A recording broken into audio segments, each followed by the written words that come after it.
Salut à tous, j'espère que vous portez à merveille. Nous nous retrouvons une fois encore dans cette vidéo autour du sujet l'IA+MOL. Alors, pour l'IA+MOL, ils n'ont pas anarqué. Pour l'IA+MOL, ils continuent toujours de fonctionner très bien. Pour l'IA+MOL, les choses vont à merveille. Mais pour tant d'investisseurs, l'IA+MOL, ce n'est pas le cas. Ce n'est pas le cas parce que depuis octobre-novembre 2021, l'IA+MOL a cessé de payer donc ce qui était dans l'IA+MOL 1.0, a cessé les retraits, ça ne passe plus. En décembre, donc on voit une nouvelle lancée, donc une autre ouverture, un autre robinet. Un robinet fermé, un autre qui est ouvert à nouveau, parlant de l'IA+MOL 2.0, qui est le Limo Coin Swap. Ceci a fait donc naître le mécontentement total dans les cœurs des investisseurs. L'IA+MOL, c'était une meilleure solution, disant que ils avaient des problèmes pour les paiements à cause des cartes, pénurie des cartes bancaires, etc. Donc voilà un peu une des excuses que le CEO a eu à relater donc sur les chaînes quand il a apparu. Et voilà donc ce qui a fait qu'ils sont maintenant venus pour une solution durable, une solution à long terme en créant le Limo Coin Swap sans le consentement des investisseurs.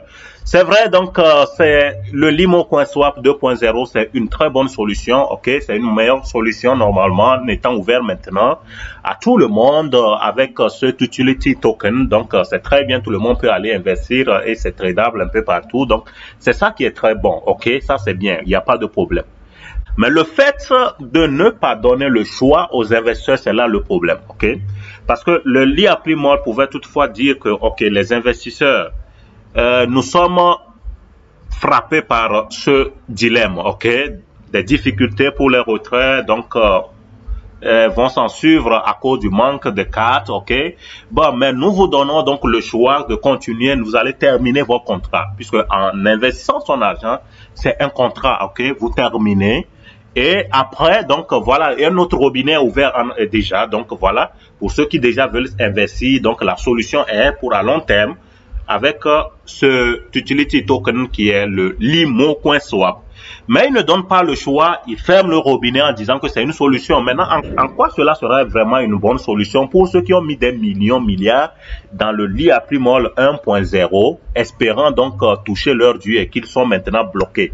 Donc ça veut dire que c'est comme c'est un piège. Ok, maintenant, nous venons avec le cas de Philippe Simon. Ok, Philippe Simon, c'est qui?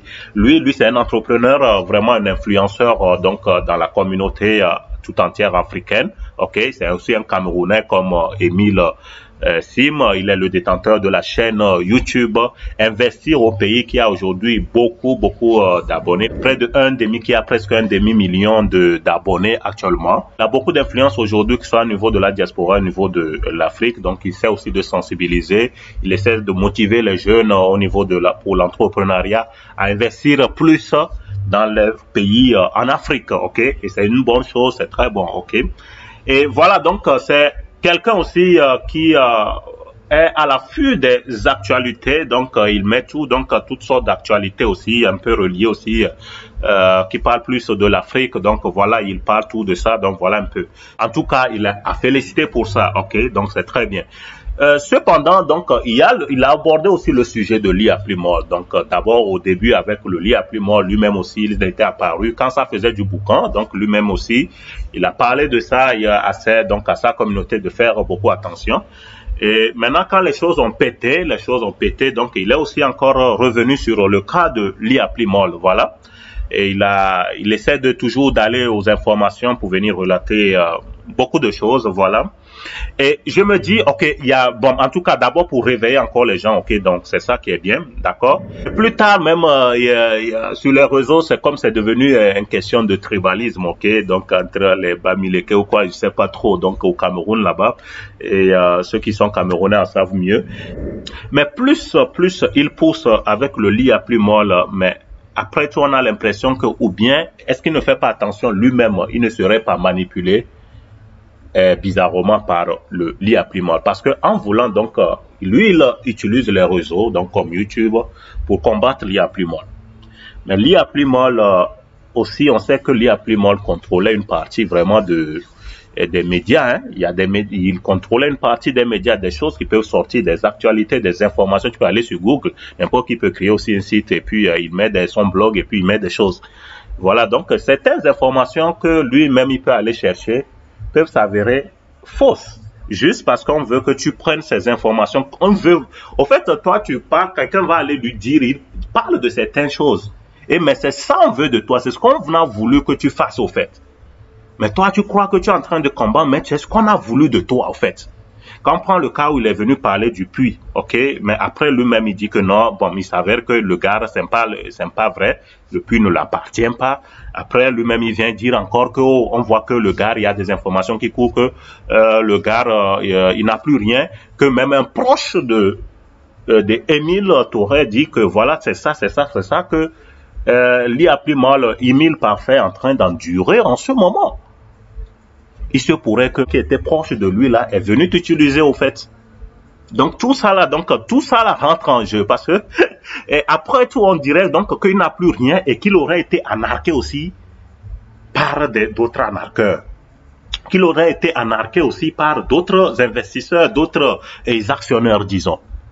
Alors, et dans cette histoire, ça devient un truc de pitié, je ne sais pas, sentiment. Maintenant, les investisseurs peuvent se dire, oh, nous qui sommes en train de penser que voilà, Émile, c'est lui qui nous a donc arnaqué sûrement. Donc, ce sont ces actionnaires-là qui nous auraient arnaqué. Ce sont les gens-là il y a des gens qui sont torpus.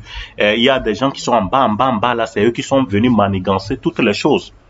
Donc beaucoup peuvent se dire là que voilà un peu c'est ça donc c'est ça qui se cache alors. Alors pourquoi accuser non CEO? Donc ça veut dire que lui il est en train de faire tout pour tout au fait pour amener une solution. Donc et puis maintenant après aussi il peut être accusé aussi pour diffamation à la justice, ça c'est un autre délit ça. Donc il peut être poursuivi. C'est pourquoi donc voilà normalement qu'en faisant aussi en faisant surtout l'analyse technique, il y a des informations que tu dois être un peu sûr de ça donc avant de pouvoir et parler, analyser. Et il y a une chose, il y a l'information qui est différente de l'analyse, ok? On peut avoir l'information et puis on peut donner une analyse aussi concrète par rapport à ça. Donc c'est vrai que on peut dire que voilà, c'est ce qui vient, c'est d'où j'ai pris ça là, ok, on peut être sûr que voilà, au moins toi tu peux te protéger. J'ai pris ça ici, mais qu'est-ce que j'en pense? Ok? Donc voilà un peu d'où un peu l'analyse. Donc si dans toute cette histoire, cette marmaillerie aussi là, puisque Lia Plimol toujours sur un pied que non, je ne suis pas en train de vous arnaquer. Lui-même il peut fourrer aussi des informations fausses pour vous amener donc pour vous jouer parce que les business en ligne là, ça se fait par des gens très intelligents. Hein, vraiment ces gars sont très malins, très futés. Parfois même il faut avoir fait même ça pour mieux même comprendre comment ces personnes là fonctionnent. Voilà, donc c'est ce que moi je pense par rapport à ça. Philippe Simon il fait un bon travail, mais il doit aussi faire beaucoup attention sur certaines informations qu'il relate. C'est tellement important parce que sinon ça risque de le chambouler aussi après. Donc il faut vraiment vérifier. Et puis à tout le monde aussi, à tous ceux qui aussi s'y intéressent. Il y a même des gens qui n'ont jamais mis aussi un seul rond dans les crypto-monnaies aussi qui viennent aussi donner leur point de vue. Bon, un point de vue général, on peut donner aussi un point de vue général quand même sur les histoires de Ponzi. Mais et c'est pas facilement qu'on puisse comprendre aussi sans avoir touché du doigt aussi comment les crypto-monnaies là fonctionnent, etc., etc. Ok, c'était mon avis par rapport à tout ce qui se trame donc des deux côtés. C'était mon avis. Vous pouvez dire ce que vous pensez donc dans les commentaires. On se dit donc à plus, ciao dans un prochain épisode. Bye.